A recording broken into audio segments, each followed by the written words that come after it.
Next up is Dr. INGMAR GORMAN and Dr. Willa Hall. You guys have some fans here. Dr. Gorman is a PhD psychologist who specializes in assisting populations who have had experiences with psychedelics and other psychoactive compounds.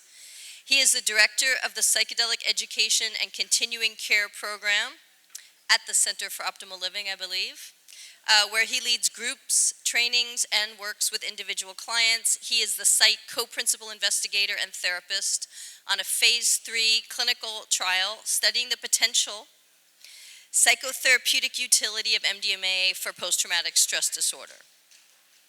He is joined by his colleague, Dr. Willa Hall,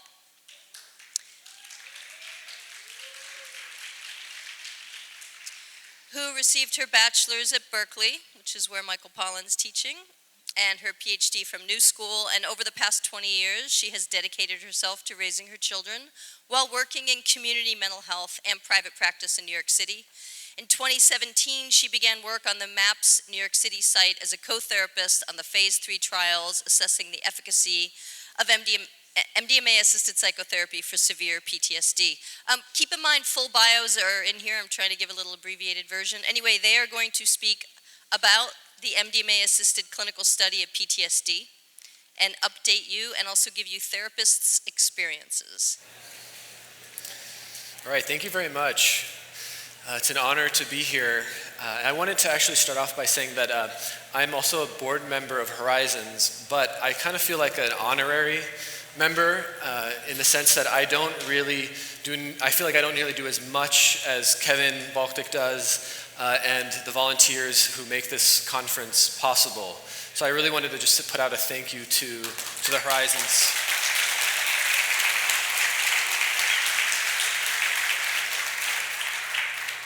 So I'm going to go over a brief introduction. I've been introduced by Julie, thank you very much, but there's sometimes some confusion around my multiple roles, and I just wanted to make that clear. So I'm a psychologist. I'm funded by the NIH. I'm a postdoc at NYU, and I'm a psychologist at the Center for Optimal Living and the director of the Psychedelic Education and Continuing Care Program. However, the MDMA research that is sponsored by MAPS is not done at any of these institutions. We're actually at a private practice site. As Julie had mentioned, I'm the site co-principal investigator, but I also really want to put out a word to Dr. Casey Peleos, who's also here. He's my colleague, and he helps me run the site, and we couldn't do what we're doing without his help as well. And of course, to our whole staff. I'm here in part on behalf of MAPS to give you an update on the end of phase 2 in terms of the pooled data, as well as where we're heading with phase 3. There may be a number of you here who've never been to Horizons before, who've never been to a psychedelic conference before. And this is, MAPS is represented here almost every single year. And what we wanted to do was, instead of going over some of the things we go over every year, we want to sort of give more of an update. What we will be doing is speaking about our own experiences as therapists receiving MDMA later on in this talk. For those of whom this may be new, just sort of bear with us. So right here, I'm presenting the pooled data from about 103 participants who completed the phase 2 studies. And if you look here, you can see that on the left-hand side, there are two dots. There's the orange dot and the yellow circle, and that represents the PTSD severity score in which participants entered the treatment. And you can see that it's quite high, it's above 80. The yellow line represents the group that received the MDMA-assisted psychotherapy. And you can see that towards the end of the treatment, there's a significant decline in their symptoms. For the blue line, that represents the comparator or placebo group. And you can see that there was also a decline for that group. However, it wasn't nearly as much as the MDMA-assisted psychotherapy group. But this is also helpful to know. It says that psychotherapy, even without the MDMA, is helpful. The white circles in the dotted line represents the placebo or comparator group where they started off after getting the psychotherapy, and then what it looks like after they get the MDMA-assisted psychotherapy. And you can see that their results are very similar to the results of the MDMA group. This last bar here represents the 12-month follow-up. So after 12 months, the decrease in PTSD severity scores are maintained. This is another way of looking at the data. This slide simply represents the fact that out of 100 participants, 58% of them no longer met criteria for PTSD at the end of treatment, and then at 12-month follow-up, that number went to 68%. So next, I'm going to be speaking about MP16, MP17, and Phase 3. So I'm going to be using a lot of acronyms, and I'm going to do my best to sort of remind you what those acronyms refer to. So MP16 and MP17 are 2 Phase 2 studies. The key thing to remember about them is that they're open label. That means that the therapist and the participant know that they're getting the MDMA. The purpose of that study is to not only get more safety data to look at whether there are any kind of adverse events as a response to the MDMA, but also as a way to train therapists for Phase 3, because MAPS wants to ensure that the quality of the treatment that is being provided is good, and that also includes supervision. So previous therapists who are on previous studies provide feedback to the therapists through video recordings of the sessions to make sure that the therapy is done well. This is some of the key members of MAPS. You'll recognize some of them. And this is just a little bit of update around the training. So there are 90 therapists trained at CIIS to be part of Expanded Access. There are 60 trainees in Europe to be involved in Phase 3 in Europe, and I'll be speaking to that a little bit in a few minutes. 83 therapists who are completing or will be completing their training in the United States. MT1 refers to the study in which the therapists themselves receive MDMA, and that's what Willa and I will be speaking about that a little bit. And this is simply to say that when we received it, we received a placebo, and then we also received the MDMA. In the future, the MT2 study will eliminate the placebo session. So I'm not going to spend too much time on this slide here. This simply represents what Phase 3 is going to look like in terms of its study design. There are 3 prep sessions prior to receiving the first MDMA session.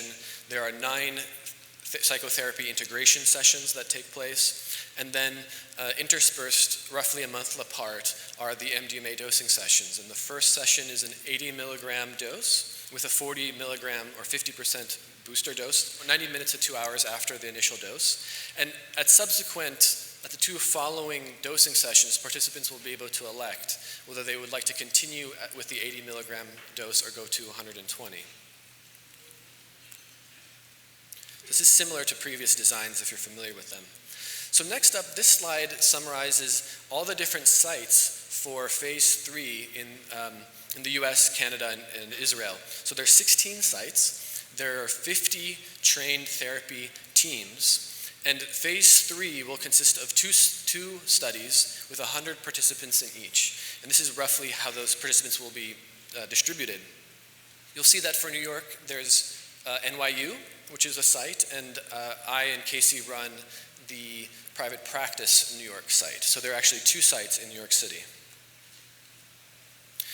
These are some photographs from our site, and you can see that there is a couch on which the participant can sit or lie down, and our 2 chairs. It's pretty nicely decorated. Members of our team were really instrumental in making this atmosphere very comfortable.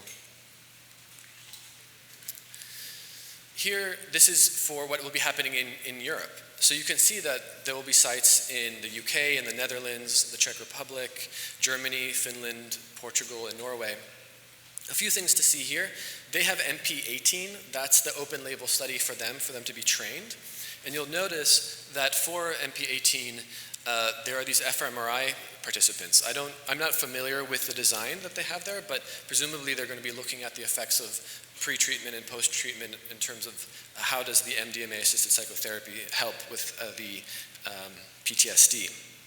And then you'll see on the next column, this represents the participants who will be in the phase 3 version of the study in Europe.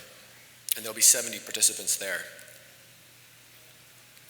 So this speaks to the current, for our current MP16 and 17 studies in the United States, you can see essentially that we have an overrepresentation of white individuals and an underrepresentation of other minority members. This is better than the phase 2 demographics, but we're still not at the place where we would like to be, and so we are paying attention in particular to the demographics that we have, and I'm sure that Monica Williams will be speaking after us, will be speaking to this a little bit more in depth.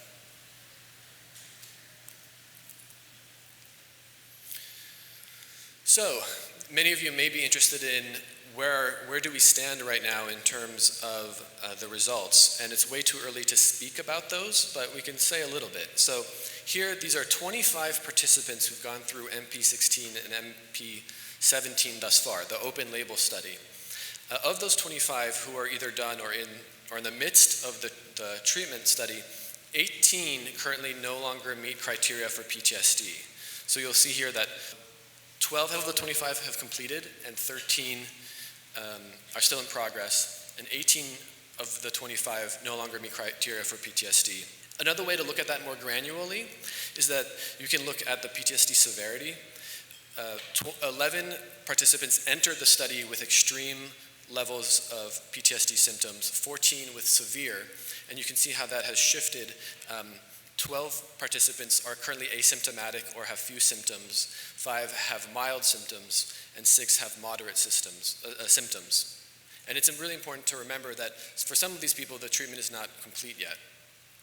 And finally, another way to talk about the data is looking at clinical response, which simply means a decrease in 10 points of PTSD severity, and 23 of the 25 participants had such a decrease.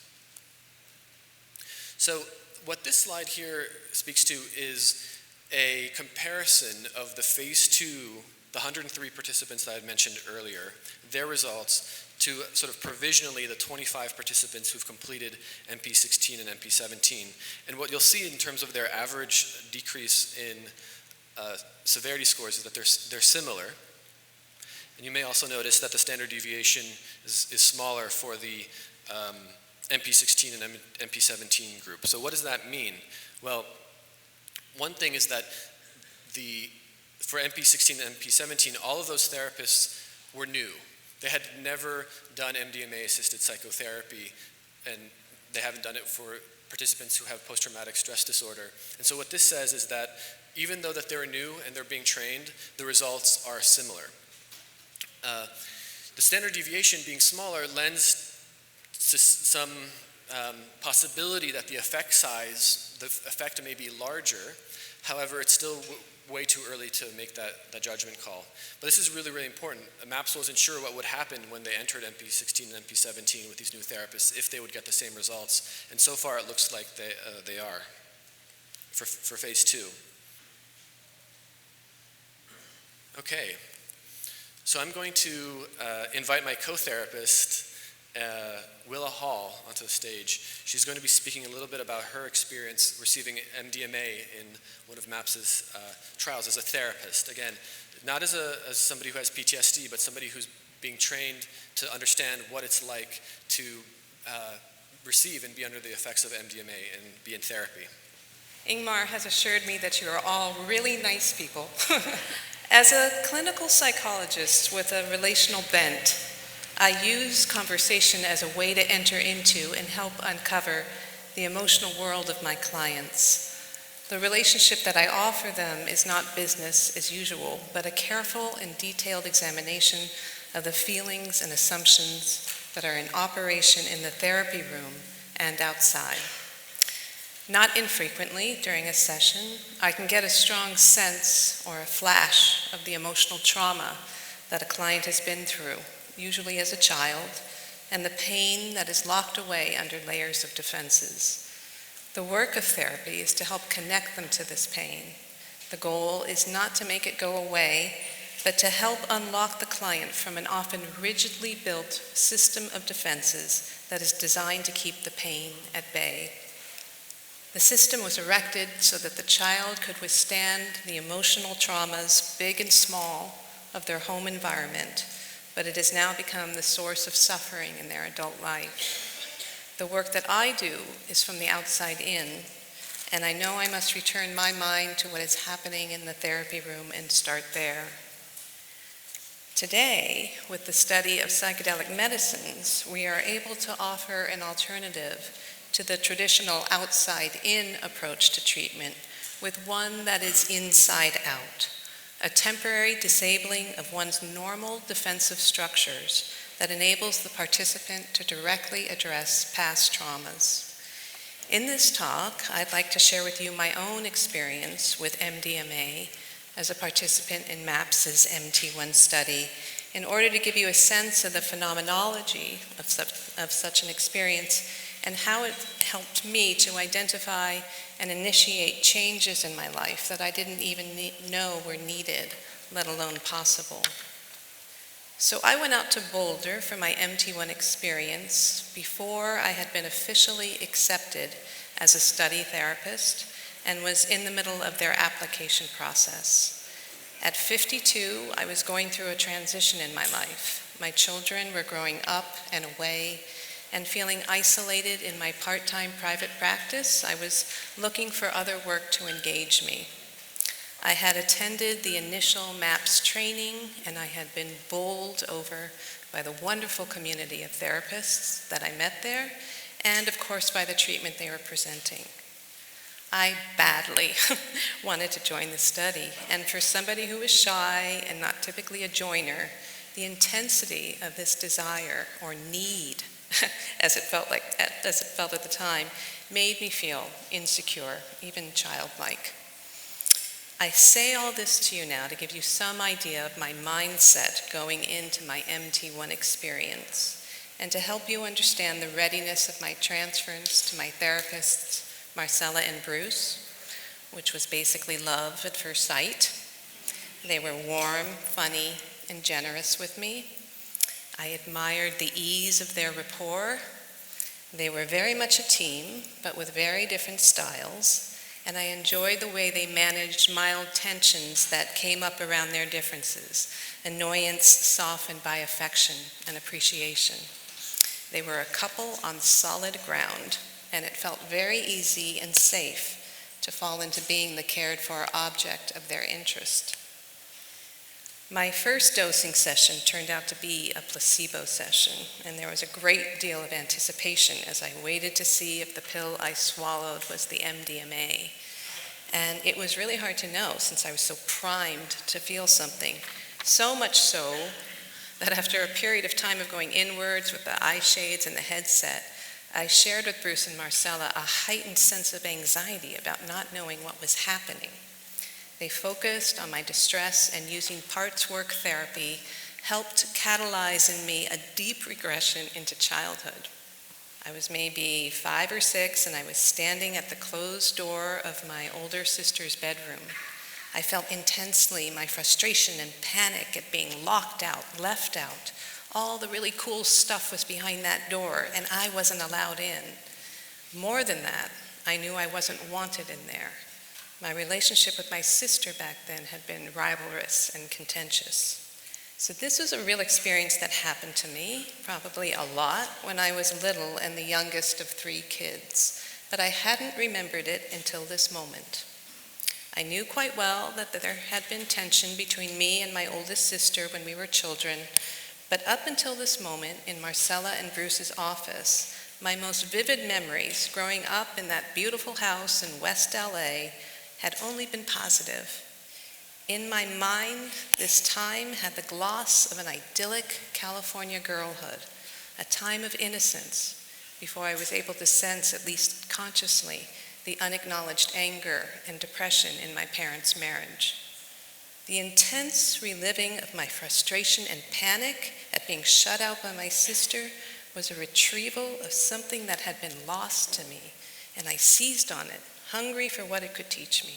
For the rest of the session, We used this memory as a jumping off point from which we explored the family dynamics of my childhood home with a renewed interest for me in my complicated relationship with my sister.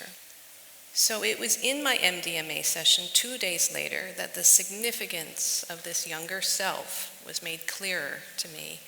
But before I get into that, I'd like to speak more generally about what it felt like to be on MDMA in the therapy setting. So, picture of me. There I am. What this photograph captures are my initial moments after coming on to the MDMA in my second session, reveling in a profound sense of okayness and well-being. Yeah. Minutes earlier, I had been in a panic. The medicine wasn't working. I had gotten another placebo. Subject 1507 had mistakenly got 2 placebos and wouldn't get to have the MDMA experience. The fact that there exists this picture of me at all, let alone my sharing it with you today, is a good illustration of the power of this drug. What most people, aside from my husband, don't know about me is what an iron grip my vanity has had on me for a long time. Because of this, I hate having my picture taken. I hate the way I look in pictures, that they never match some idealized view of myself, version of myself that I have in my head. So it was beyond extraordinary to me that when Marcella asked if she could take a picture of me, I responded easily with delight. I remember registering the complete absence of doubt or discomfort in my mind, relieved of the worry about what I looked like. I could just relish the pleasure of the moment and think it was a lovely idea to capture it in a photograph.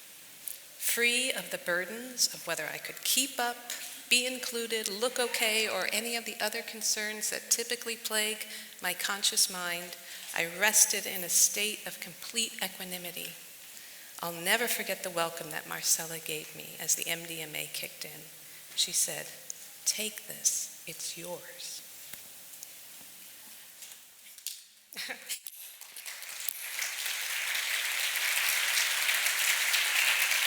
It still makes me weep to remember those words. What is mine? The right to feel at home in the world, to feel welcome and safe, to feel that I belong, that I'm okay just the way I am. That experience was the closest I had ever come to feeling what I can only imagine to be one's spiritual birthright. Transcending the small meanness of my immediate concerns, I had been launched onto another plane of connection to what it means to be a human being. The joy, the sorrow, all of it held with the grace of gratitude and acceptance. And it was from this vantage point of profound, deep down okayness and kindness towards myself that I spent the next 6 hours talking to Marcella and Bruce and processing the various feelings that bubbled to the surface. It was less about my parents and my sister in this session and more about my husband and children, my love for them, who my children seemed to be becoming, my fears and worries about them, mostly shared with humor and compassion, appreciation for the hard work I had put into raising them, and forgiveness for the many, many, many times that my behavior toward them had been less than ideal. Here, the 5-year-old child from my previous session returned to mind, and I made a connection between my early experience of being shut out of my sister's room and a pattern of angry outbursts that I have had in my adult life that has caused me great shame over the years. This happens most frequently now with my husband, who is very good at erecting boundaries and taking space for himself when he feels angry and disappointed. This metaphorical shutting the door can trigger in me, particularly when I'm feeling insecure, a sense of rage that can spiral into an outburst that is mean and hurtful. There's no way to justify my behavior, though believe me, for years I tried. And the most progress I had ever made in dealing with it was to learn to admit that I had lost control and apologize. But oh, the shame. And because of the shame, I never spoke or thought about it other than as a flaw or a weakness in my character. It was the last thing that I ever wanted to bring up in my own therapy over the years, and I probably didn't very much, at least not with any interest in exploring it further.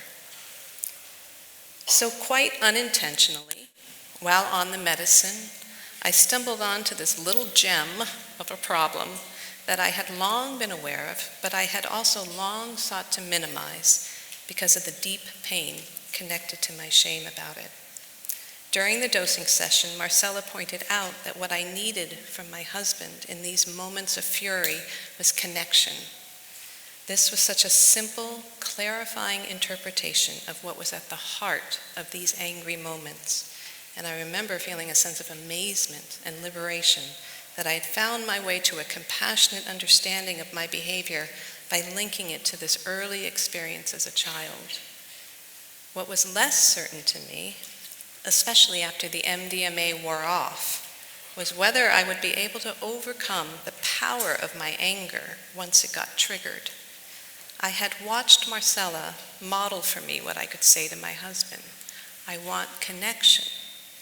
And mentally compared the loving act that she was suggesting to the fire and fury that I knew typically gets triggered for me in those moments.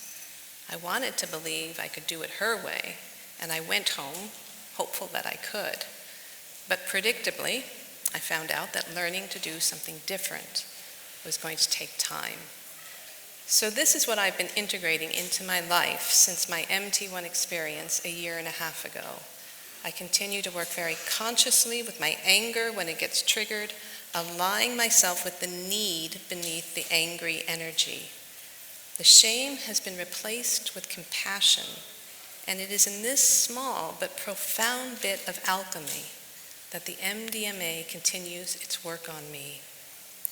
It's like something new got implanted into my conscious mind, into the cogs of my mind, and this has made it impossible for me to go back to my old assumptions and behaviors in the same way.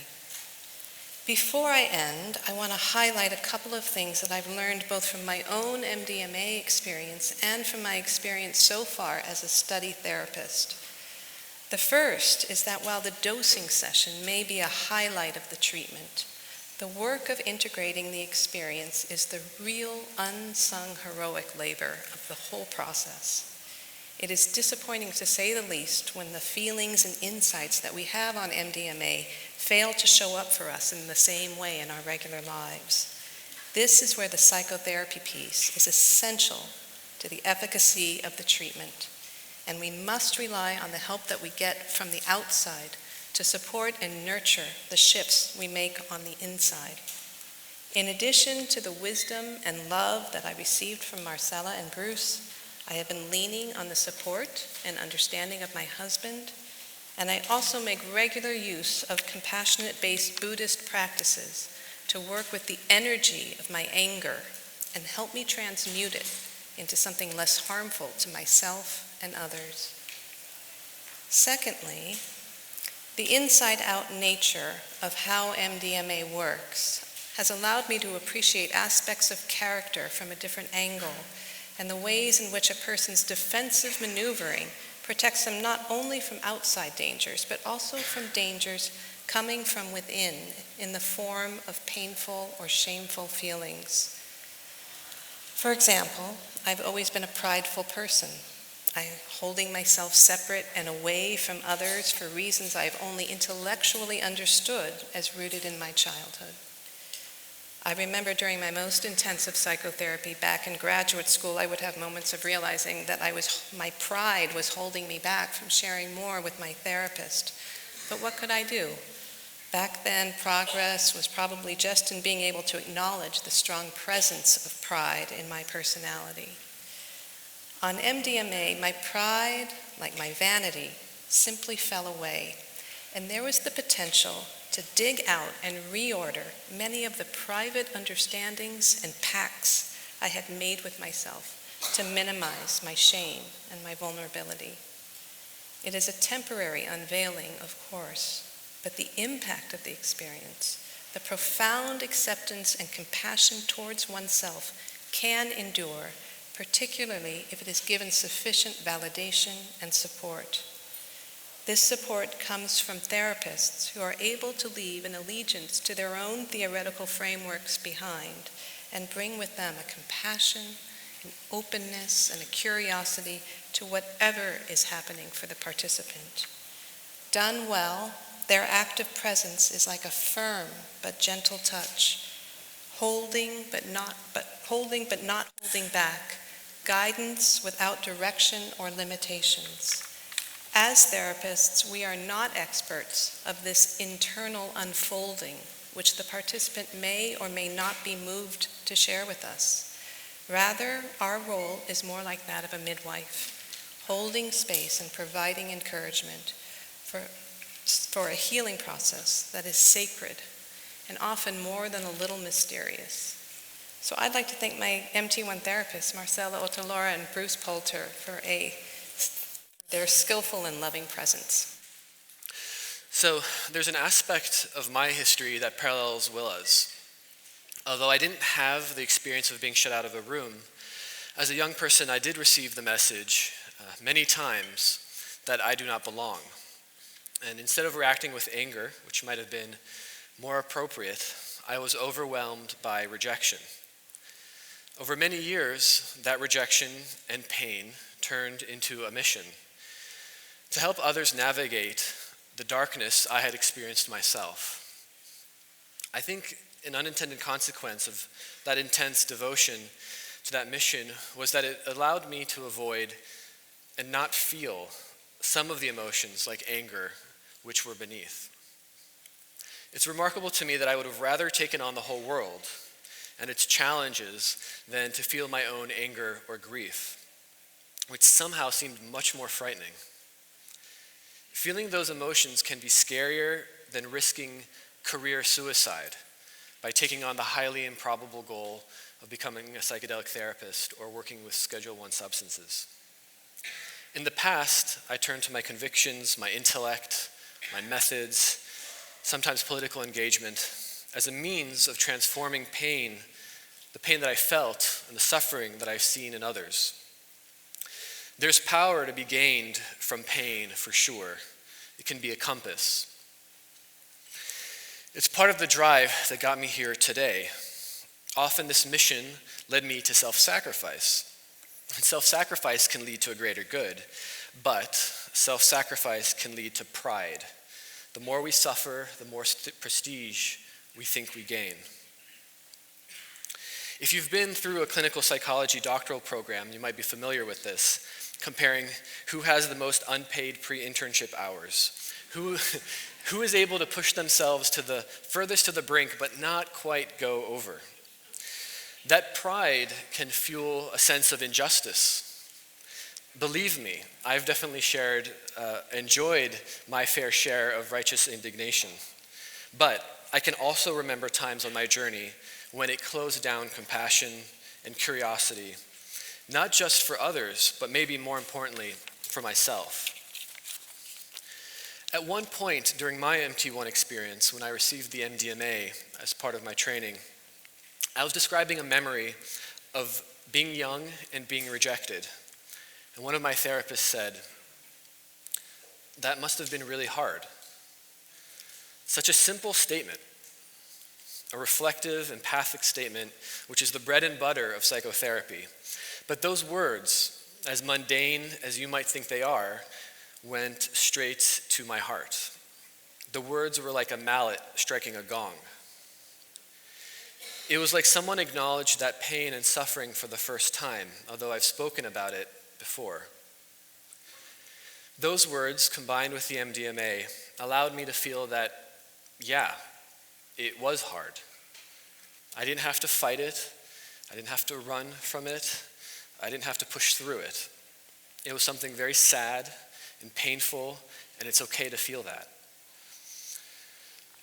I was able to acknowledge that pain, and it was being witnessed by my therapists, and most importantly, it was being witnessed by me. Without a doubt, my therapist's empathy, their capacity to stay with me in uncomfortable feelings, and their openness to reflect what they felt was a crucial part of my process. But sometimes I wonder if we idealize empathy and maybe neglect its darker side. There's research on MDMA's link to oxytocin and its role in bonding and trust, the association between a mother breastfeeding oxytocin and the connection to her child. But a mother is also willing to fight to the death to protect her child. We also tend to forget that with in-group cohesion comes out-group derogation. That empathy can mask or sometimes even drive aggression, which can be directed outward or inward. Or that too much empathy can blur the boundary between the self and the other. And I feel like this is clearer now than it ever was in my life. I want to be clear. I'm not arguing that MDMA-assisted psychotherapy increases aggression. In fact, impulsive aggression is a symptom of PTSD, which can be reduced with the treatment. What I would like to convey is that working with these feelings of aggression, anger, and rage can be an aspect of the psychotherapy that might be overlooked by an outside observer. And the link between empathy and aggression maybe play a greater role in our lives than we sometimes think. This took its own form for me in one of the most difficult experiences I've had in recent years, which is having to tell study participants who had put incredible effort and hope in being in the study that they were being turned down from the trial. No one becomes a mental health provider to turn people away. There's so much demand for this treatment, and some people are desperate. The demand can be like fitting a tsunami through a pinhole. In some way, I felt like I was telling these participants, you do not belong. And for some, it might have felt like the shutting of a door.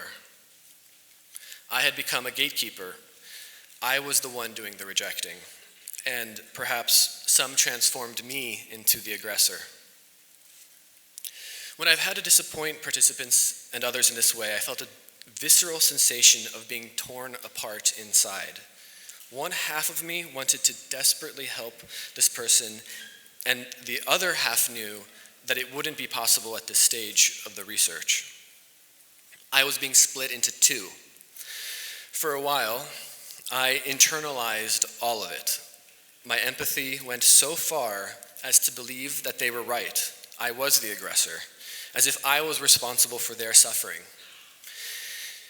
It would have been just as easy to do the opposite extreme, to externalize all of it, my responsibility, the blame, and blame the drug war, the restrictive nature of research, to blame history and the people who preceded us, to say that the system doesn't work and it needs to be taken down.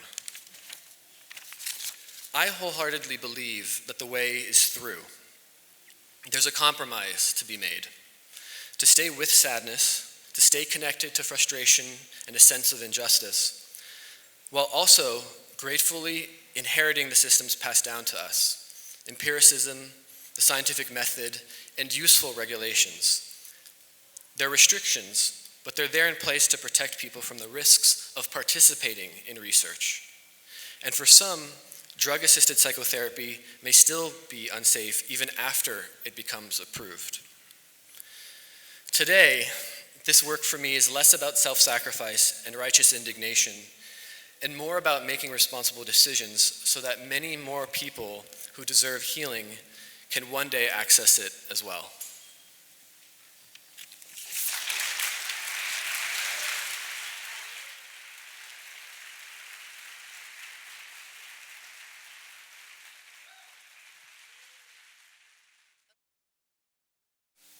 Speaking of alienation and rejection, I'm a Vietnam veteran, PTSD, seeking help. How would I contact you? Yeah, this has been very challenging. I mean, I can tell you, I'll tell everybody, we have an email address for our site, which is info@mdma.nyc. The challenge is that, I'll tell you that when our site went live on clinicaltrials.gov, we had 150 emails within the span of 1 hour. And right now we're probably in over 1,000 emails from people. We don't know for sure, but somewhere around 20 participants are going to be treated at our site. So that's just part of the equation that we have to sort of sit with at this point.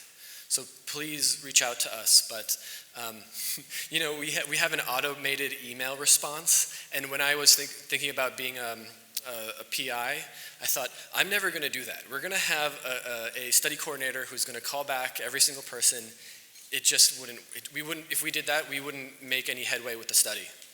So, we want to please reach out to us, but you may not necessarily hear from us directly, sadly. I'm curious about the future potential of MDMA-assisted psychotherapy, not just for people who qualify for clinical diagnoses of PTSD, but for use in a more general psychoanalytic practice that addresses the more subtle quotidian traumas that occur in childhood. I'm very excited about that possibility. Yeah, I really hope that MDMA becomes available for exactly that too. Yeah. I think that was a statement and not a question, but I support that statement. So in my own and in anybody else's stories that I've heard of recreational use that has led to long-term emotional or psychological healing, almost all of them, some form of either touch or play has been involved in those experiences, usually some form of both. Can you speak to if you guys are looking into that at all, and in what way? Yeah, so we're not looking at it in a systematic way in terms of touch, but touch is integrated into the therapy as much as a therapist feels comfortable having that training background to do that work. Things like somatic experiencing is a component of our work. Play is a great word. I think that we do it in a way, there's wordplay. When you start to speak to somebody and they start to have sort of a loosening of associations, or they're thinking about things in a creative way, there's a way as therapists that we can sort of join our participants in a sort of playfulness, and I think that's definitely a part of the work that we do. Where did the correlation between MDMA and PTSD stem from? I have a whole slide on that. In terms of the different theories. I think the answer is that we don't really know right now. And people talk about the importance of the therapeutic relationship and the enhancement of the relationship through trust. There's the memory reconsolidation hypothesis. They're numerous, and I don't think that we really know right now.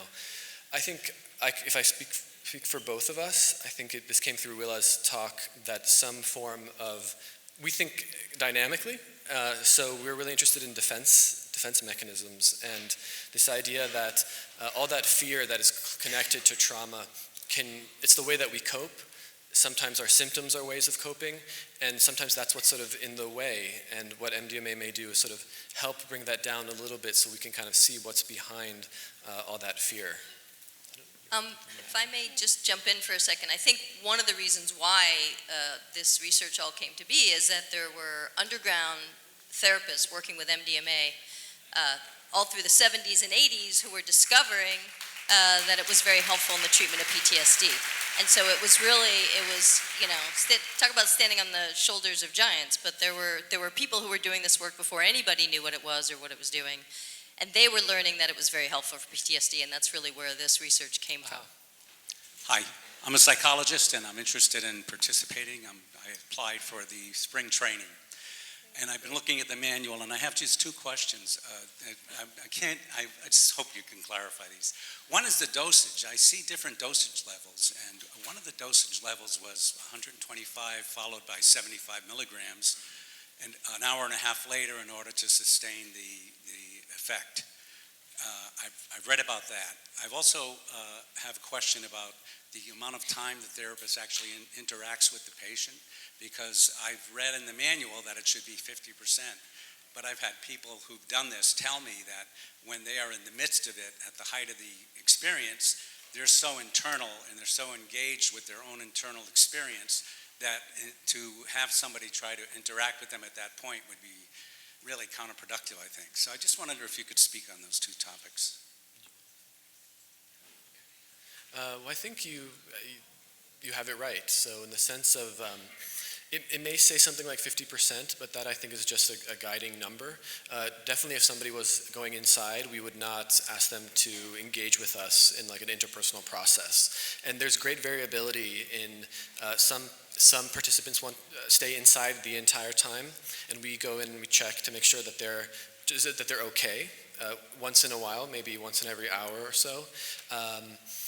If they're engaging with us, there's some participants who engage with us the entire time, and we also respect that. We also sometimes gently ask them to go inside to see what that would be like. So there really isn't a exact number in terms of the proportion. I'm not sure what your question is around the dosing, but in short, there have been different studies with different designs. And for that reason, the optimal dose is still not well understood, and so that's why there's some variability in those numbers. My understanding with dosing, classically it was always 125 milligrams, and then if you wanted a booster, it was about half that amount. But it seems like as the studies progressed, it turns out that when people have really severe PTSD, they actually do a little better with a slightly lower dose, something more like 75 or 80 milligrams. So that's why now we've got more choices. Maybe a little counterintuitive, but that was what the data showed, that sometimes lower doses were better. Thank you very much.